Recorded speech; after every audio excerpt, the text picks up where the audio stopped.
Сәлеметсіздер ме? Менің есімім Майзада, Айплюс республикалық білім беру орталығының мұғалімімін. Бақылау жұмысы бірінші сұрақ. Сөйлемдегі ойға сөйлеушінің көзқарасын білдіретін оқшау сөздерді қалай айтатынын көрсетіңіз. Бұл бізде дұрыс жауабы А. Қыстырма сөздер. Екінші сұрақ. Сөйлемнен қыстырма сөзі табыңыз. Сөйлемді оқиық. Шынында ол аса талантты әрі іскер адам. Қыстырма ол ешқандай сөйлем мүшесі бола алмайды. Оны сөйлемнен алып тастасақ, сөйлемнің мағынасы өзгермейді. Ал онда қай сөзді алсақ, сөйлемнің мағынасы өзгермейді. Бұл бізде А жауабы шынында. Бұл қыстырма сөз. Үшінші сұрақты көрейік. Бұл қыстырма сөздер қандай мағынада қолданылғанын анықтаңыз. Қыстырма сөздерді оқып көрейік. Біріншіден, алдымен, ақырында, қорыта айтқанда. Бұл сөйлемді ретпен айтқан кезде қолдансақ болады. Онда дұрыс жауабы А. Ой тәртібін білдіреді. Төртінші сұрақ. Қыстырма сөздер сөйлемнің басында келсе, қойылатын тыныс белгісін көрсетіңіздер. Назар аударсаңыздар, екінші сұрақтағы шынында қыстырма сөзінен кейін үтір қойылды. Себебі ол сөйлемнің басында кезіккен. Онда төртінші сұрақтың дұрыс жауабы Д. Үтір. Бесінші сұрақ. Қыстырма сөзді сөйлемді анықтаңыз. Дұрыс жауабы Б. Ашығын айтсақ, Абай осы әдетін тастамаған. Бұл сөйлемдегі қыстырма сөз ашығын айтсақ. Сөйлемнің басында кезіккен, одан кейін үтір қойылған. Және бұл сөйлем мүшесі бола алмайды. Алтыншы сұрақты көрейік. Берілген сөйлемде қыстырма сөзді анықтаңыз. Сөйлемді оқиық. Меніңше, асан сабырлы, салмақты, мәдениетті адам. Қыстырма сөз А жауабы меніңше. Жетінші сұрақ. Ойдың кімнен шыққанын білдіретін қыстырма сөзді анықтаңыз. Дұрыс жауабы А. Меніңше. Сөйлеушінің өз атынан айтып тұрғанын білдіреді. Сегізінші сұрақты көрейік. Күмәнді ойды білдіретін қыстырма сөзді белгілеңіз. Дұрыс жауабы Д. Мүмкін. Мысалы, мүмкін бүгін мен сабаққа келмейтін шығармын. Бұл сөйлемдегі қыстырма сөз мүмкін. Ойдың күмәнді екенін білдіріп тұр. Тоғызыншы сұрақты көрейік. Растау мағынасын білдіретін сөзді көрсетіңіз. Дұрыс жауап Б. Шынында. Шынында бүгін мен 5 сабақтан 5 алдым. Бұл сөйлемде сіздер растап тұрсыздар. Келесін көрейік. Соңғы сұрақ. Қыстырма сөзі бар сөйлемді көрсетіңіз. Дұрыс жауабы С. Қысқасы, бәрін қалмай барыңдар. Бұл сөйлемде біз ойды тиянақтап тұрмыз. Ал қыстырма сөз қысқасы.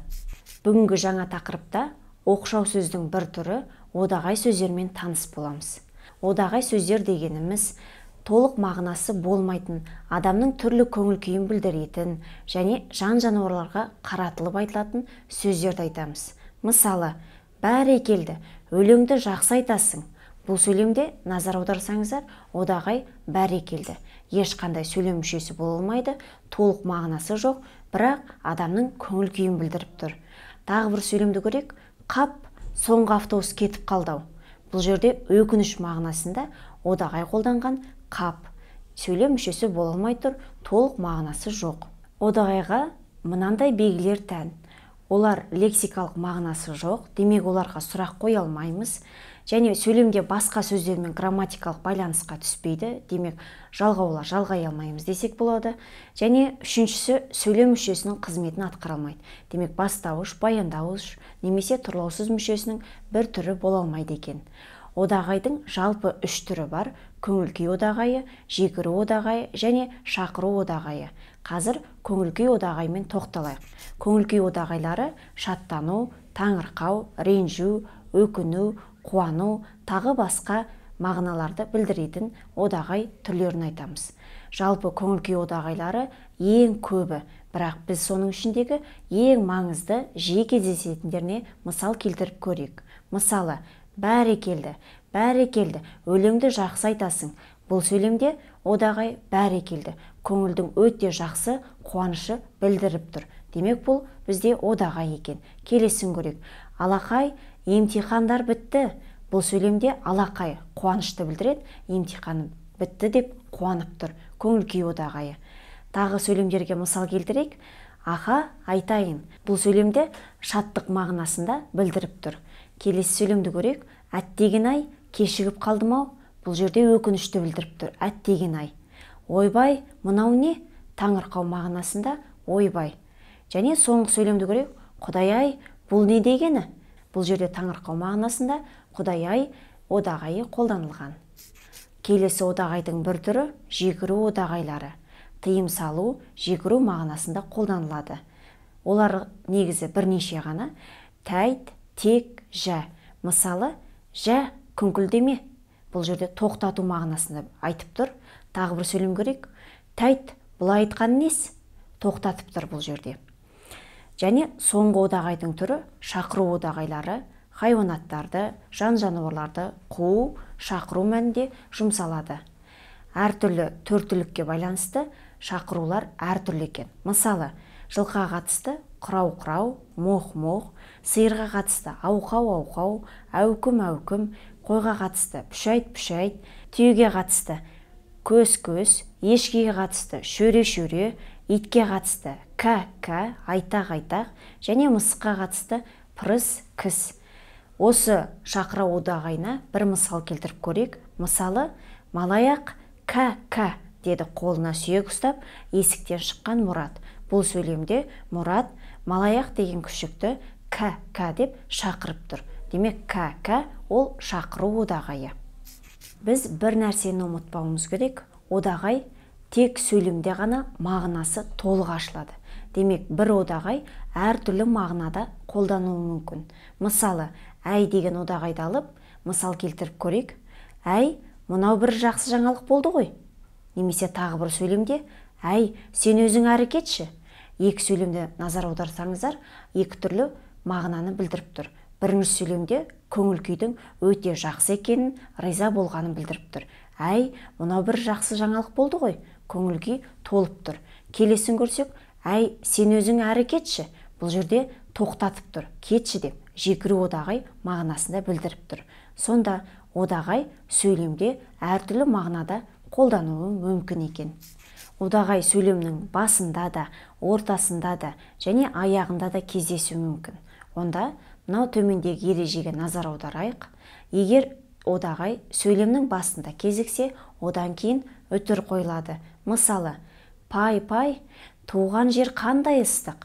Бұл сөйлемде одағай сөйлемнің басында кезіккен. Сондықтан содан кейін үтір қойылады. Құрау-құрау, кербесті. Бұл жерде құрау-құрау шақыру одағайы сөйлемнің басында, үтір қойылады одан кейін.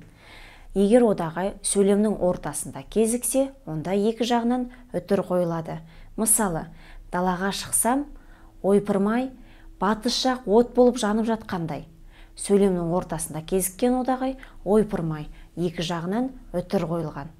Ал егер одағай сөйлемнің соңында кезіксе, онда одағайдың алдында үтір қойылады. Мысалы, осы алған бетіңнен таңба, бәрекелді. Сөйлемнің соңындағы одағай бәрекелді. Одағай бәрекелдінің алдында үтір тұр. Келесі соңғы сөйлемді көрейік. Көз жасыңды көрсетпе, тәйт. Жекіру одағайы тәйт сөйлемнің соңында кезіккен, сондықтан оның алдында үтір қойылған. Кейбір жағдайда сөйлем соңында леп белгісі қойылуы мүмкін. Мысалы, мына бір өлең жолдарына қарайық. Қазақстан, пай-пай ардағым ай, сен менің шолпанымсың жанған удай.